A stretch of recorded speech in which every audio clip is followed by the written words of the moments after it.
Hi everyone, welcome to Study Spring. और आज हम लोग डिस्कस करेंगे क्लास 7th के हिस्ट्री का चैप्टर नंबर 7 जो है जनजातीय खानाबदोश और एक जगह बसे हुए समुदाय। ये चैप्टर चीजों को क्लियर कर देता है कि मुगल साम्राज्य के समय में किस तरीके की जनजातियां होती थी, खानाबदोश लोग कितने प्रकार के होते थे और वो कहाँ पे बसे होते थे। यही चीज आज हम लोग डिस्कस करने वाले हैं। बट बिफोर टू बिगिन, अगर आपको ऐसा लगता है कि ये चैनल आपके लिए डेडिकेटली वर्क करती है तो चैनल को प्लीज सब्सक्राइब और शेयर जरूर किया कीजिए, क्योंकि ये हमारे मोटिवेशन का एक बहुत बड़ा कारण होता है। चलते हैं अपने टॉपिक की तरफ, जो अपना चैप्टर नंबर 7 है क्लास 7th की हिस्ट्री का। सबसे पहले अगर हम लोग आएंगे तो एक चीज देखना हमें बहुत ज्यादा जरूरी होता है कि किसी भी जगह पे बहुत लंबे समय तक आप जब रहते हैं तो वहां पे कुछ ना कुछ चेंज आता है, कुछ ना कुछ चेंज आता है। अब जैसे एक आप हाईटेक सिटी में रहते हो, वहां पे आप देखना कुछ समय के बाद वहां पे रेलवे की जगह पे मेट्रो वर्क करना स्टार्ट करता है। उसके बाद मेट्रो के बाद जो है वो यहाँ पे क्या होता है, तो एयरपोर्ट आता है। फिर ऐसे ऐसे करके चीजें चेंज होते चली जाती है। तो जब किसी लंबे समय पर आप एक जगह पे किसी जगह पे रहते हैं लंबे समय से, तो वहां पे आप चीजों को बहुत बारीकी से देख पाओगे कि कैसे वहां पे राजनीतिक चेंजेस होने स्टार्ट हुए, सामाजिक तौर पे चेंजेस होने स्टार्ट हुए और आर्थिक तौर पे चेंजेस होने स्टार्ट हुए। सेम चीज जो है वो पहले से होते आ रहा है और इसी को हम कंटिन्यू कर रहे हैं। चीजें ये क्लियर है। और जब भी आप एक लंबे जगह पर एक पार्टिकुलर जगह पे, एक व्यक्तिगत जगह पे बहुत लंबे समय से रहते हैं, तब वो आप वहां देख सकते हैं कि चीजें वहां पे राजनीतिक, सामाजिक और आर्थिक तौर पे बदलती है। यही बातें जो है वो पुराने समय से भी होते हुए आ रही है। और अगर हम लोग देखें तो जो ये उपमहाद्वीप था, भारत के बारे में अगर बात कीजिएगा आप, तो इसमें एक चीज क्लियर हुआ था कि जो समाज थे उसको वर्ण के नियमों के अनुसार पे बांटा किया हुआ था। मतलब कि यहाँ पे जात नहीं होता था, यहाँ पे वर्ण होता था।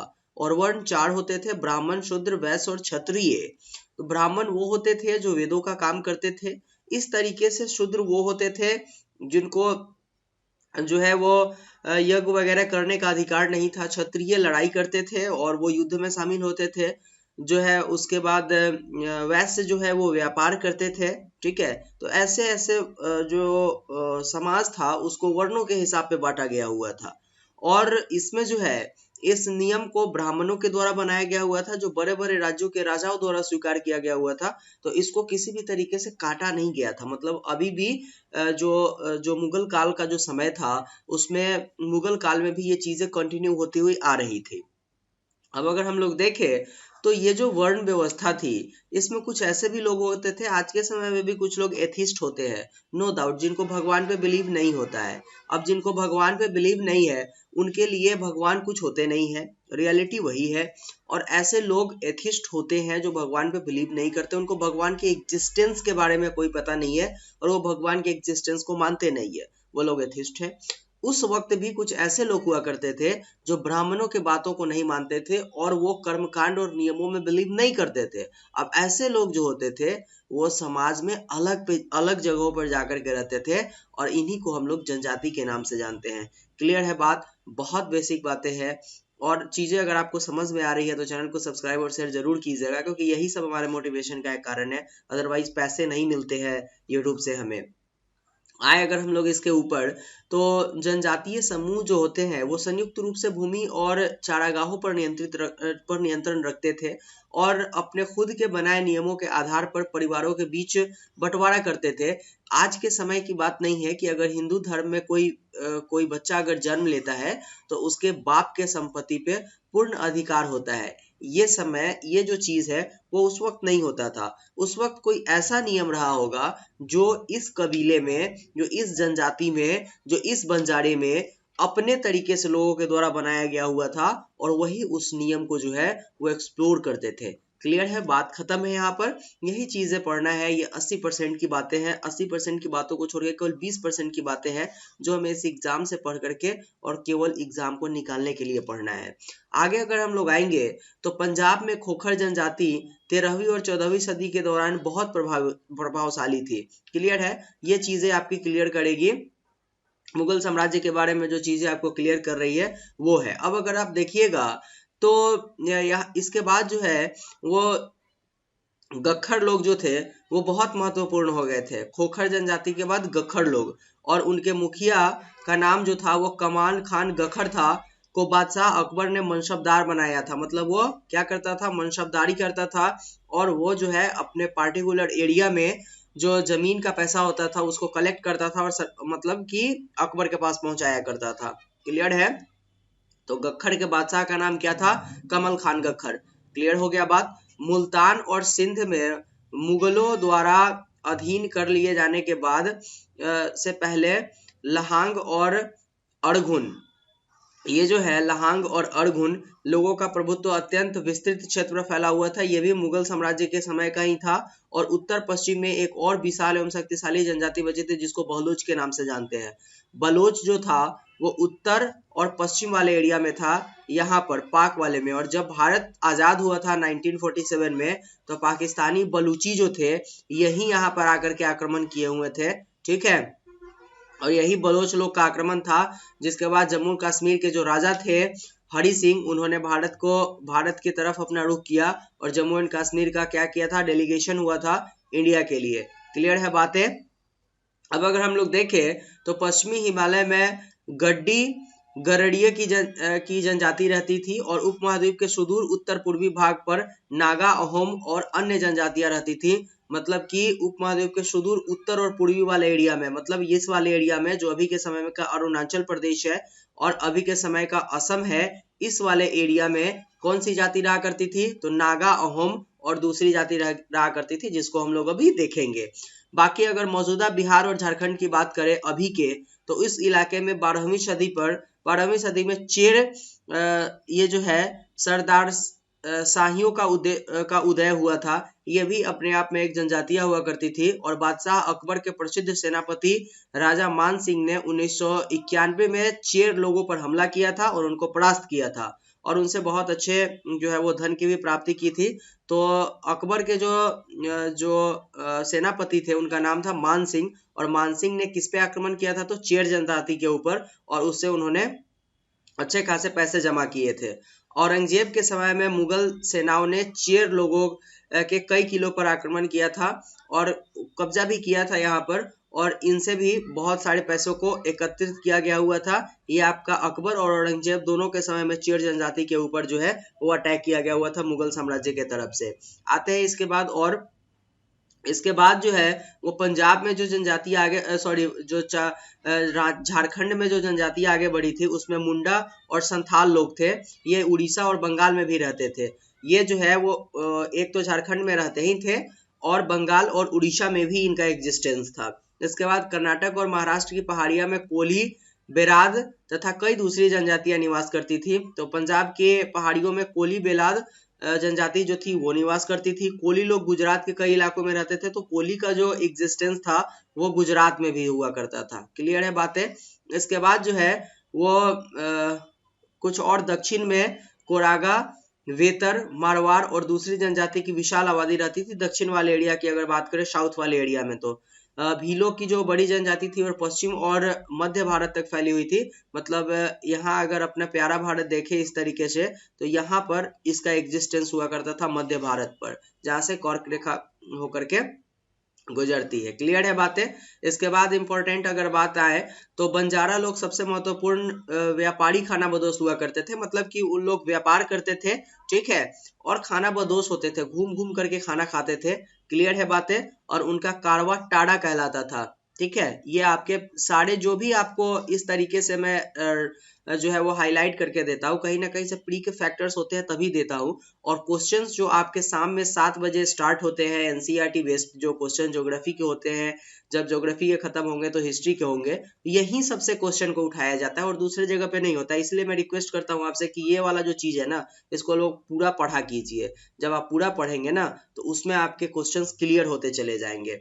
उसके बाद इंपॉर्टेंट चीज के ऊपर अगर हम लोग आएंगे, जो है आपका बदलता समाज और नई जनजातियों के ऊपर। तो समाज धीरे धीरे बदला, कोई डाउट नहीं है, समाज में परिवर्तन आना स्टार्ट हुआ। अगर परिवर्तन नहीं आया होता तो मुगल काल के समय में जो सिचुएशन हुआ करता था वो आज नहीं होता। आज जो वर्ण व्यवस्था है ठीक उसी तरीके से चलता, बट चेंजेस होने स्टार्ट हुए जैसे जैसे अर्थव्यवस्था और समाज की जरूरतें बढ़ने लगी, लोगों का डिमांड बढ़ने लगा, चीजों की आपूर्ति होने लगी, चीजें आने लगी। फिर बाद में अंग्रेजों का आना हुआ, उन्होंने एक नए तरीके का डेवलपमेंट स्टार्ट किया। फिर आपके जो है वो ग्लोबलाइजेशन का बात आया, उसके बाद से चीजें हमने अडॉप्ट करना स्टार्ट किया, कुछ चीजों को हमने दूसरे देशों को अडॉप्ट करवाया। वही सारी चीजें जो है वो हमारे जनजातीय और के श्रेणियों को और ज़्यादा बूस्टअप करने में उनके कंडीशन को बहुत हेल्प किया था। इसके बाद अगर इम्पोर्टेंट चीज़ के ऊपर आए तो 11वीं और 12वीं सदी तक आते आते क्षत्रियों के बीच नए राजपूत गोत्रों की ताकत में काफ़ी इजाफा हुआ था, और वे हून, चंदेल, चालुक्य और कुछ दूसरी वंश परंपराओं से आते थे। ये सारे लोग, ये जो भी आपको हून, चंदेल, चालुक्य और ये जो वंश है, ये सारे राजपूत के वंश हुआ करते थे। क्लियर है यहाँ की बातें? एक चीज आपका क्लियर हो गया। इसके बाद अगर देखें एक एक पार्टिकुलर जाति को, अगर आप जनजाति को देखते हैं तो गोंड की अगर बात करें तो गोंड लोग गोंडवाना नामक विशाल वन प्रदेश से आते हैं, और वे स्थानांतरीय कृषि अर्थात दल बदल करके खेती किया करते थे। ये दल बदल की खेती क्या होती है? सबसे पहले एक जो है वो यहाँ पर पेड़ होता था एक एरिया में इस तरीके से। अब जैसे ही ये लोग आएंगे, इस पेड़ को पहले कट करेंगे, यहाँ पर इसके राख को फैलाएंगे, फिर उसको जोतेंगे, कृषि करेंगे, और एक दो बार कृषि करके यहाँ से फिर हट जाएंगे, फिर दूसरी जगह पर आएंगे। इसको झूम कृषि के नाम से भी जाना जाता है। और यही चीज आपको 7th क्लास के हिस्ट्री में, ज्योग्राफी में पढ़ाया गया हुआ था, जिसमें इसको अलग अलग जगहों पर किस किस नाम से जाना जाता है वो एग्जाम में क्वेश्चन आपके आते हैं। और मेरा यकीन मानिए यूपीएससी जो क्वेश्चन उठाती है वो यहीं से उठा करके लोगों को क्वेश्चन दी है, और रियली वहां से जो है वो 2 क्वेश्चन आए हुए थे। तो चीजें जब तक आप पढ़िएगा नहीं तब तक आप एक्सपेक्ट नहीं कर सकते हैं कि आप क्वेश्चन का आंसर सही कर पाओगे। रियलिटी यही है। इसके बाद अगर हम लोग देखें तो जिस समय दिल्ली के सुल्तान की ताकत घट रही थी, उस समय गोंड राज्य के जो लोग हुआ करते थे वो जो है वो सरदारों के ऊपर हावी हो गए हुए थे। और जो है वो अकबर के शासन काल में जो है अकबरनामा में इसको उल्लिखित किया गया हुआ है कि जो गढ़ कटांग के गोंड राज्य में 70,000 से अधिक गांव हुआ करते थे। मतलब समझ सकते हैं कि गोंड किस तरीके के लोग हुआ करते थे उस वक्त। वो जो जनजाति थी वो काफी डेवलप्ड हुआ करती थी उस वक्त के लिए, और स्ट्रांग भी। अगर हम लोग देखें और इम्पोर्टेंट चीज को, तो ब्राह्मण लोगों ने गोंड राजाओं से अनुदान में भूमि प्राप्त और अधिक प्रभावशाली भूमि प्राप्त करके ब्राह्मण लोग अधिक प्रभावशाली हो गए, और गोंड सरदारों को अब राजपूतों के रूप में मान्यता प्राप्त करने की चाहत हुई थी। इसलिए जो है वो गढ़ कटांग के गोंड राजा अमन दास ने संग्राम शाह की उपाधि धारण कर ली, और उसके पुत्र जो है वो दलपत ने गहोबा के चंदेल राजपूत राजा सालवाव की पुत्री राजकुमारी दुर्गावती से विवाह कर ली थी। ये जो चीज है ये आपके सीधे प्री में पूछे जाएंगे। इसमें क्या पढ़ना है? आपको कुछ नहीं पढ़ना है, सीधे याद करना है। और याद करने का कोई जो है वो सिंपल फॉर्मूला नहीं होता, आप याद कर सकते हो। बहुत सारे निमोनिक्स बना के हौच पौच नहीं करना है अपनी चीजों को, सीधा याद करना है और बार बार देखना है चीजों को। दलपत की मृत्यु कम उम्र में हो गई थी, यही जो दलपत था, ठीक है, उसकी मृत्यु कम हो गई थी। और दुर्गावती उसकी जो वाइफ थी वो काफी योग्य थी, और उन्होंने जो है वो 1565 में आसिफ खान के नेतृत्व में मुगल सेनाओं का जो है वो क्या किया था, तो मुगल सेनाओं से उन्होंने लड़ाई किया था, बट वो हार गई थी, मारी गई, बट काफी स्ट्रांग हुआ करती थी। उन्होंने समर्पण कर दिया था अपना हारने के बाद। और उसका पुत्र भी तुरंत बाद जो लड़ा वो मुगलों से हार गया हुआ था। जब मुगलों ने गोंड को हराया था तो उन्होंने लूट में बेशकीमती सिक्के और हाथी बहुतायत मात्रा में लेकर के आए थे, ठीक है, और उस राज्य पर कब्जा करके जो है वहां पर उस एरिया को जो है उन्होंने कब्जा किया, गोंड वाले एरिया को। और जैसे उन्होंने कब्जा किया उसके बाद जो शेष बचा हुआ भाग हुआ करता था वहां पर से उसको क्या किया कि वीर नारायण के चाचा चंदर शाह को दे दिया था उन्होंने, ठीक है।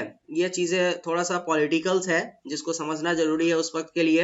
अहोम जनजाति के ऊपर आएंगे तो अहोम लोग मौजूदा म्यांमार से आकर 13वीं सदी में ब्रह्मपुत्र घाटी में आकर बसे हुए थे, और उन्होंने भूया लोगों को की पुरानी राजनीतिक व्यवस्था का दमन करके नए राज्य की स्थापना की थी। और 16वीं सदी के दौरान उन्हें चूटियों और कोचहाजों के राज्य को अपने राज्य में मिला लिया था उन्होंने। 1523 में और 1581 की बात ये करता है, जिस वक्त ये सारे राज्य को उन्होंने मिला लिया था। अहोमों ने काफी स्ट्रांग हुआ करते थे उस वक्त।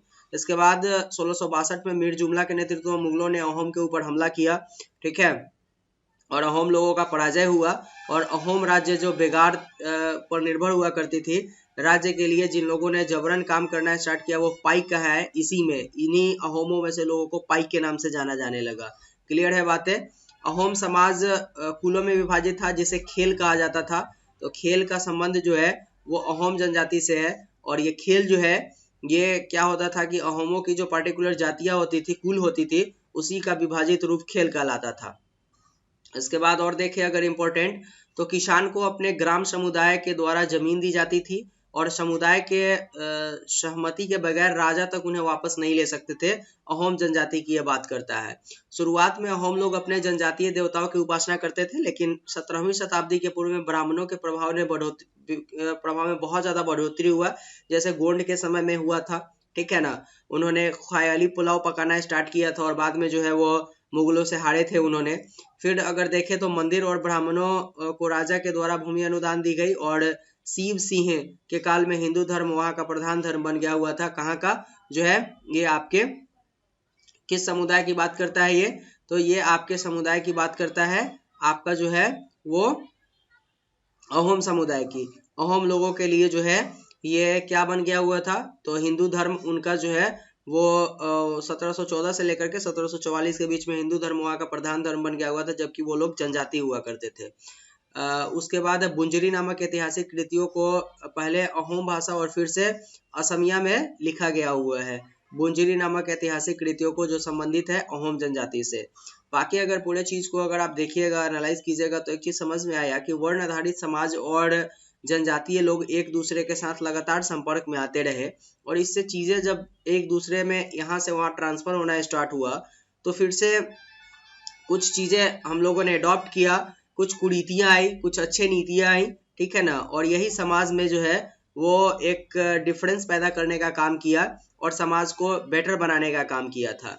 मंगोल के ऊपर अगर आए हम लोग, तो इतिहास में सबसे प्रसिद्ध पशुचारी और शिकारी संग्राहक जनजाति मंगोल हुआ करती थी और वे मध्य एशिया के घास के मैदान, जिसको स्टेपी के नाम से जाना जाता है, और थोड़ी उत्तर की ओर के वन प्रांतों में बसे हुए थे। और 1206 में चंगेज खान ने मंगोल और तुर्की जनजाति में एकता पैदा करके उन्हें एक शक्तिशाली शैल्य बल प्रदान किया था। तो चंगेज खान जो था वो एक मंगोल था और तुर्की जनजाति में उन्होंने क्या किया था, एकता पैदा किया था। इसलिए चंगेज खान को जो है ना वो मंगोलों का क्या बोला जाता है, चंगेज खान को मंगोलों का जो है वो पिता बोला जाता है। क्लियर है बात। यही था इस चैप्टर से आपको बताने की कोशिश की गई हुई थी कि कैसे जनजातियों का डेवलपमेंट होना स्टार्ट हुआ और चीजें कैसे चेंज हुई। ये आपके क्लास 7th के हिस्ट्री का चैप्टर नंबर 7 था जो हमें जनजातियों के बारे में बताया। तो अगर आपको ऐसा लगा कि सारे इंपॉर्टेंट टॉपिक फैक्टर्स आपको यहाँ पे बता दिए गए, तो चैनल को सब्सक्राइब और शेयर जरूर कीजिएगा, क्योंकि हमारा मोटिवेशन का कारण है। मिलता है नेक्स्ट वीडियो में, तब तक के लिए thank you, goodbye, take care.